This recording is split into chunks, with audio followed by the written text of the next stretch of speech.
கிரகணங்கள் என்பது வானில் நிகழும் அதிசயங்களில் ஒன்றாகும்.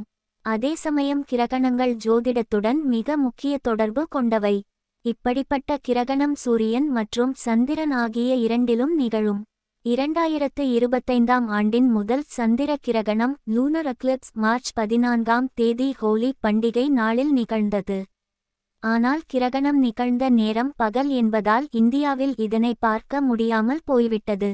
இப்படியான நிலையில் 2025 மார்ச் மாதத்தில் இரண்டாவது கிரகணம் நிகழவுள்ளது. இம்முறை சூரிய கிரகணம் சோலர் எக்லிப்ஸ் 2025 மார்ச் 29ஆம் தேதி நடக்கவுள்ளது. ஏப்ரல் மாத தொடக்கத்திற்கு ஒரு நாள் முன்பு நிகழும். இந்த சூரிய கிரகணத்தின் போது பூமியின் சில பகுதிகள் பகல் வெளிச்சத்திலும் சில பகுதிகள் இருளிலும் மூழ்கிவிடும். இப்படியான சூரிய கிரகணத்தை காண மக்கள் மிகவும் ஆர்வமாக உள்ளனர். இப்போது 2025ஆம் ஆண்டில் முதல் சூரிய கிரகணம் பற்றிய தகவல்களை காணலாம். சூரிய கிரகணம் என்பது நாம் அனைவரும் அறிந்த தகவல்தான். பூமிக்கும் சூரியனுக்கும் இடையில் சந்திரன் செல்லும் போது சூரிய கிரகணம் ஏற்படுகிறது.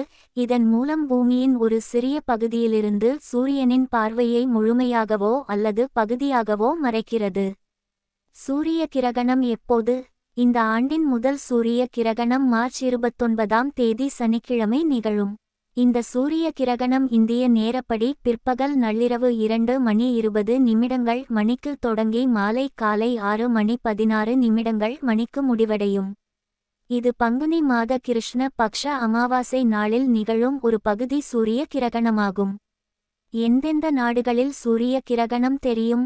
இந்த ஆண்டின் முதல் சூரிய கிரகணம் பெர்முடா, ஆஸ்திரியா, பெல்ஜியம், வடக்கு Brazil, Denmark, Germany, France, Hungary, Ireland, Morocco, வடக்கு ரஷ்யா, ஸ்பெயின், சுரினாம், கிழக்கு Canada, Sweden, Greenland, Ukraine, Switzerland, England, Finland, Barbados, Poland, Portugal, Lithuania, Holland, Norway மற்றும் அமெரிக்காவின் கிழக்கு பகுதிகளில் தெரியும். இந்தியாவில் தெரியுமா? பகுதி சூரிய கிரகணம் என்பதால் இந்த சூரிய கிரகணம் இந்தியாவில் தெரியாது. அதே சமயம் இந்த கிரகணம் தெரியும் பகுதிகளில் கிரகணத்திற்கு முந்தைய காலம் சூரிய கிரகணம் தொடங்குவதற்கு 12 மணி நேரத்திற்கு முன்பே தொடங்கும். சூரிய கிரகணம் இந்தியாவில் தெரியாவிட்டாலும் ஜோதிட சாஸ்திரப்படி சொல்லப்பட்டுள்ள அறிவுரைகளை பின்பற்ற வேண்டும் என சாஸ்திரங்கள் தெரிவிக்கிறது.